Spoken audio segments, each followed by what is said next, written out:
Hello मेरे प्यारे बच्चों, कैसे हैं आप सभी। I hope you all are very good. This is your teacher Saumya Sharma and we are learning English grammar book grammar pathways for class 4th by Riddhi series and published by children's voice. My kids, today we are going to start a new chapter from your English grammar book, chapter number 17, and the name of the chapter is the verb.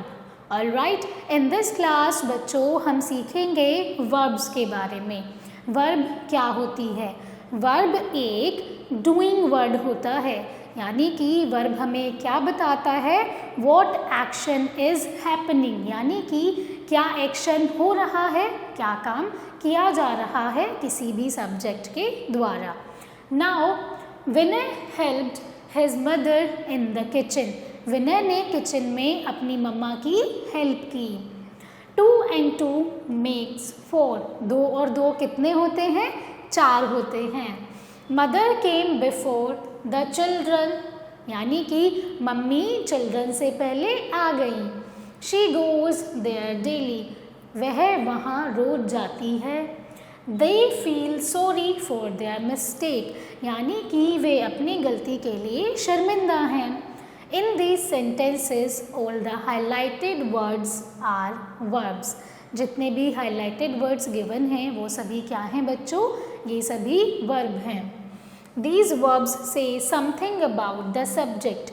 ये हमें क्या बताते हैं? Subject के बारे में बताते हैं. A verb is mainly a doing word. Verb क्या है? एक doing word है. It says that somebody or something does an action. जो हमें क्या बताते हैं कि कोई भी पर्सन और एनिमल कोई एक्शन करते हैं, यानी कि कोई काम करते हैं. Such a verb is also called action verb. ऐसी verbs को हम क्या बोलते हैं? Action verb भी बोलते हैं. Words like be, am, is, are, was, were and have means has, had are also verbs. ये सभी क्या हैं बच्चों? ये सभी verbs हैं. They tell us what somebody or something is or has. यानी कि ये सभी हमें क्या बताते हैं? ये सभी हमें बताते हैं what somebody or something is or has. Alright. Now, for example, Mahur is an intelligent boy. Mahur एक intelligent boy है. तो यहाँ पर क्या बताया जा रहा है? We all are talking about the boy named Mahur. That वो बहुत ही intelligent है. Now, my friend has a bike. मेरे दोस्त के पास एक बाइक है. Here we all are showing the possession that we have a bike. और मेरे दोस्त के पास एक बाइक है. Moving ahead, a verb is not always one word. बच्चों, वर्ब केवल हमेशा एक ही शब्द नहीं हो सकता है. It may often consist of more than one word. कभी कभी वर्ब में एक से ज़्यादा वर्ड्स भी होते हैं. For example, we are playing badminton. हम बैडमिंटन खेल रहे हैं. So the action verb will be are playing. Alright. Next example we have, he has been reading a newspaper since morning. वह सुबह से न्यूज़पेपर पढ़ रहा है. So the verb will be has been reading. यहाँ पर आप सभी देख सकते हैं कि verb केवल एक single word नहीं है.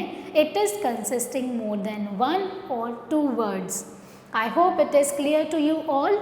Now we will see one short definition about verb.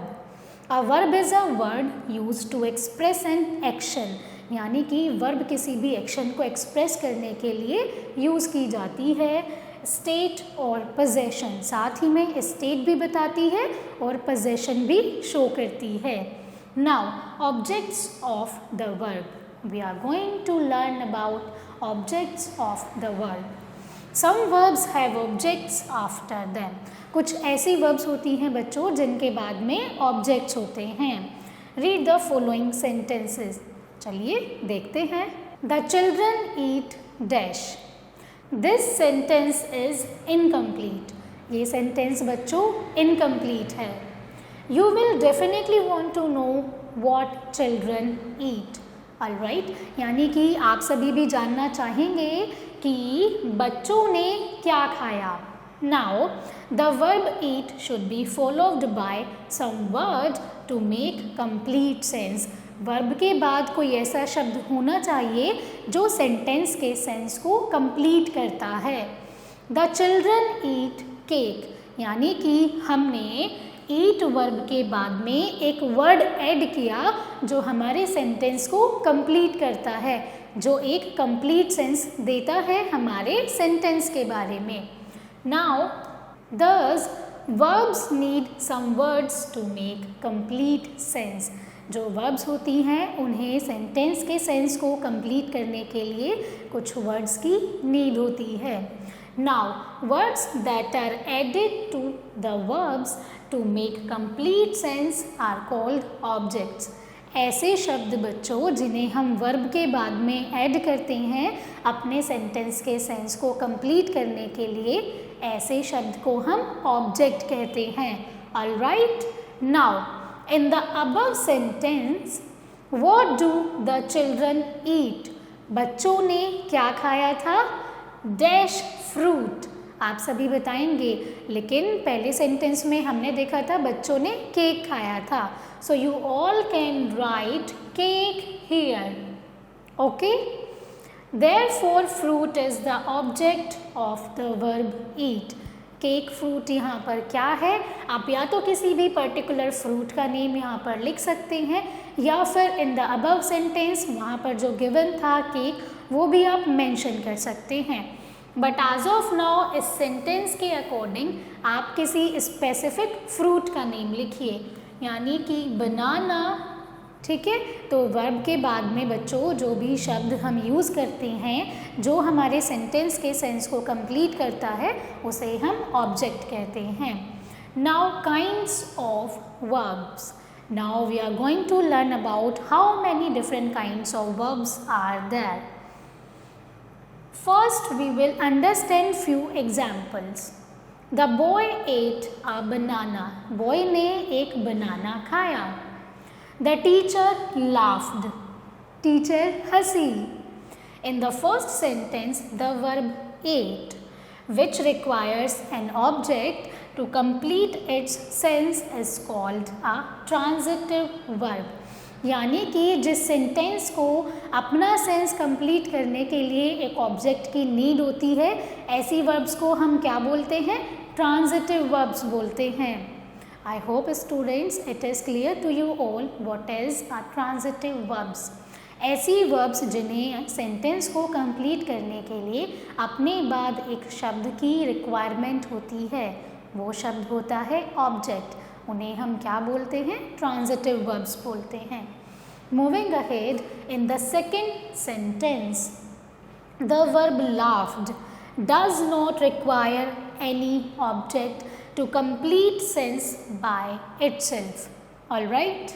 The verb laughed does not require any object because it is complete sense by itself। laughed verb के बाद हमें कोई भी वर्ड की आवश्यकता नहीं है क्योंकि ये खुद में ही अपने सेंस को कंप्लीट कर रहा है।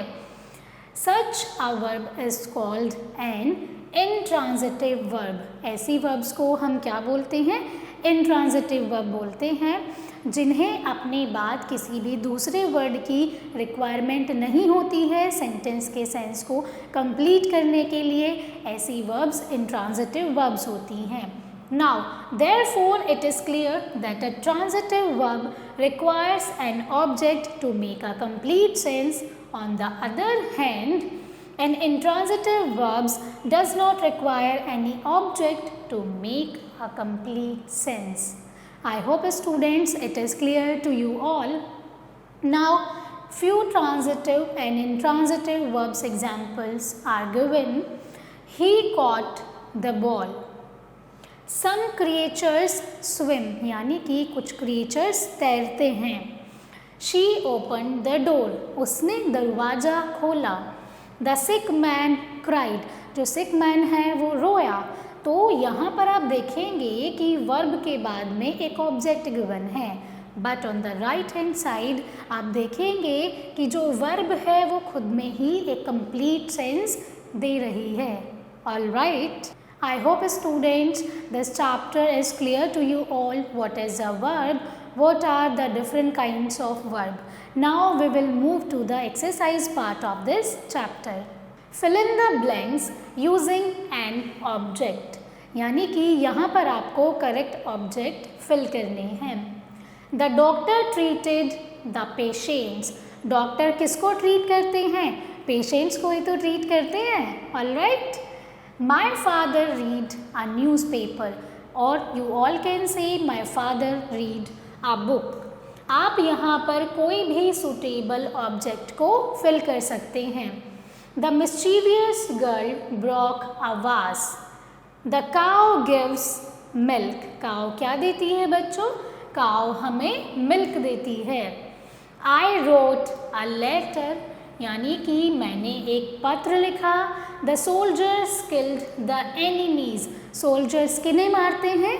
एनिमीज को मारते हैं, यानी कि दुश्मनों को मारते हैं। शी वॉज हैविंग फीवर, यानी कि उसको बुखार हो रहा था। Now students, the remaining sentences you all have to do by your own. This is a homework from my side for you all. Next question is, underline the verbs in the given sentences. Identify type of verb and tick correct column. Write object provided space. One has been done for you. Let's understand बच्चों, आप सभी को इस question में क्या करना है। सबसे पहले आपको जो वर्ब्स हैं उन्हें अंडरलाइन करना है।